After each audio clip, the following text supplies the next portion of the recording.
السلام عليكم. اتعزمنا على أكلة سمك في البلد واحنا بنزور أهلنا هناك. عزمتنا عليها سلفتي، الله يديها الصحة والعافية يا رب. كان تحفة السمك، طعمه جميل جدا. هوريكم ازاي بتشويه وازاي بتتبله، وهوريك كل حاجة بالتفصيل. أولا السمك بيجي عندهم مرتين في الأسبوع، مرة يوم السبت ومرة يوم التلات. فاحنا كنا يوم التلات، فعملت لنا السمك المشوي. طبعا بيغسلوا السمك كويس قوي وينضفوه، وبتستخدم فرشة سنان في تنظيف السمك عشان تنضف كويس قوي. السمك المشوي يا دوب بنفتح بطنه بس وننضف بطنه كويس وننضف الخاشي، ما بيحتاجش تنظيف اكتر من كده. بعد كده بتتبله بعصير الليمون، مش حاجة أكتر من كده. بالنسبة للتتبيلة بتاعت السمك او الدقة اللي بيعملوها للسمك، عبارة عن طماطم، توم، فلفل، ليمون، وزيت، وشطة للي بيحب الشطة. التوابل اللي استخدمتها عبارة عن كمون وكزبرة وفلفل اسود وملح. بتفرم كل ده في الكبة لحد لما يتفرم ناعم، وبعدين بتزوده شوية مية وتحط عليه الليمون والزيت، كل ده على البارد. بتاخد شوية من الدقة دي تبقى زي صلصة كده جنب الرز، والباقي بتبل فيه السمك أو بتتبل فيه السمك. بعد كده خدنا السمك ورحنا عند الفرن.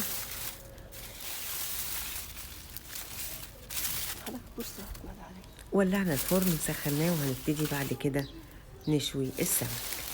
بتجيب قماشة وتلفها على العصاية وتبلها مية وتنضف بيها الصاجة بتاعت الفرن اللي هتشوي عليها.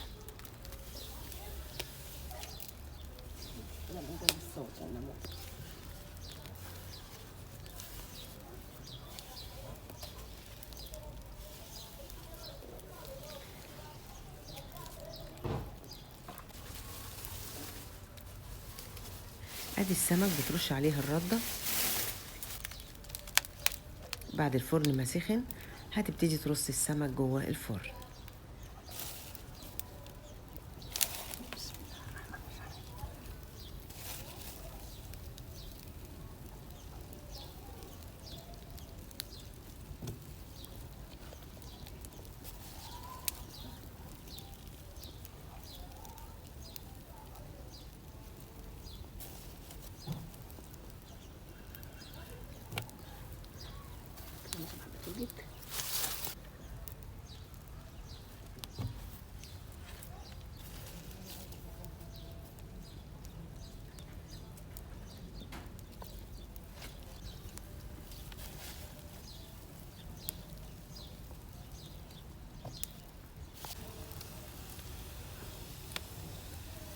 ماشي، حطي بقى. خلاص رصت السمك كله جوه الفرن.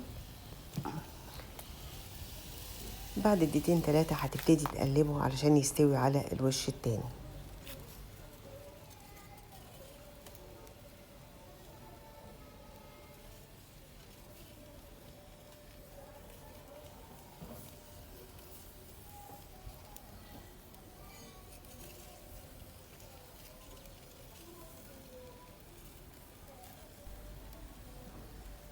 في الأول بتولع الفرن من تحت لحد لما تسخن الصاجة اللي بتشوي عليها دي كويس قوي.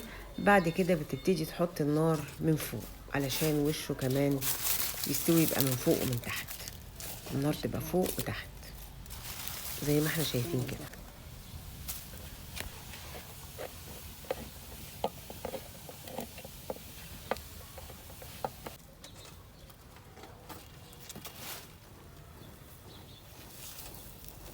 بعد السمك ما اتشوى مباشرة بتطلعه من الفرن، تحطه في التتبيلة اللي احنا سبق وقلنا عليها، اللي هي الطماطم والثوم والفلفل.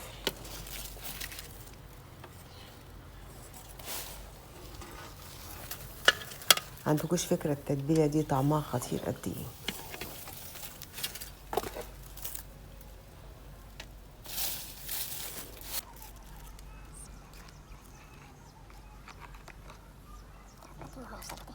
لسه بقية السمك في الفرن، سايباه يكمل سوا.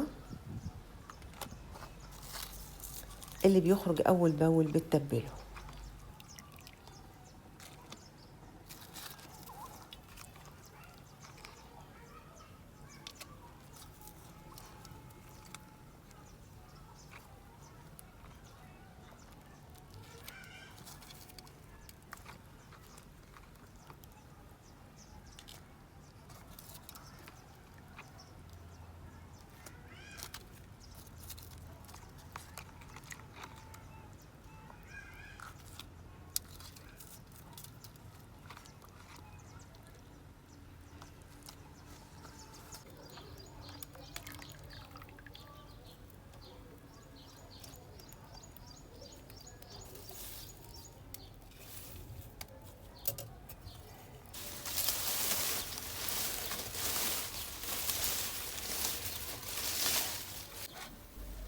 ادي بقية السمك هات خلص. الصينية.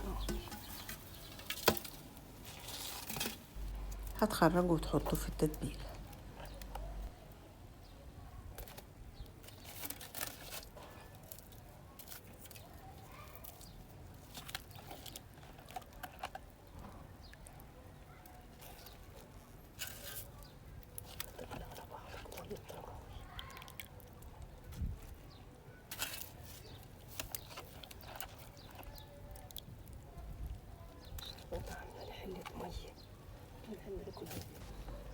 كده خلصت شوت السمك وتبلته.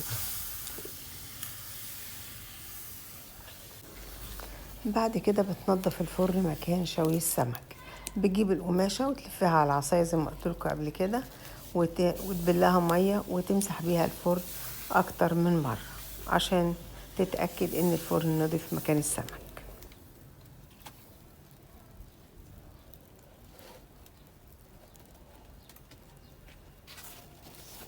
بعد كده بتسخن العيش في الفرن أو بترص العيش في الفرن علشان تسخنه.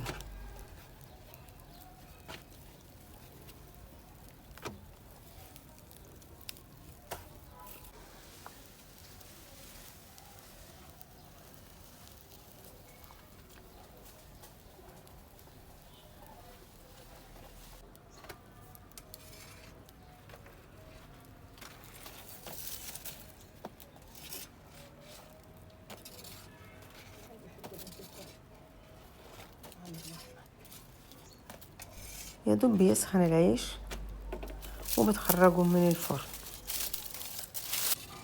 بعد كده بتعمل الرز، عبارة عن بصل متحمر وبتحطله المية، ولما يغلي بتضيف عليه الرز وشوية من الملح.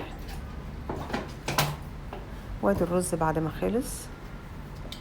بعد كده حطينا الأكل، وده شكل الأكل بعد ما خلص. طعمه جميل جدا وأكل شهي جدا، وأنا بشكرهم على حفاوة الاستقبال وكرم الضيافة. ودي كانت وصفتنا النهاردة. لو عجبكم الفيديو لايك وشير، وإلى اللقاء في وصفات أخرى قادمة. السلام عليكم.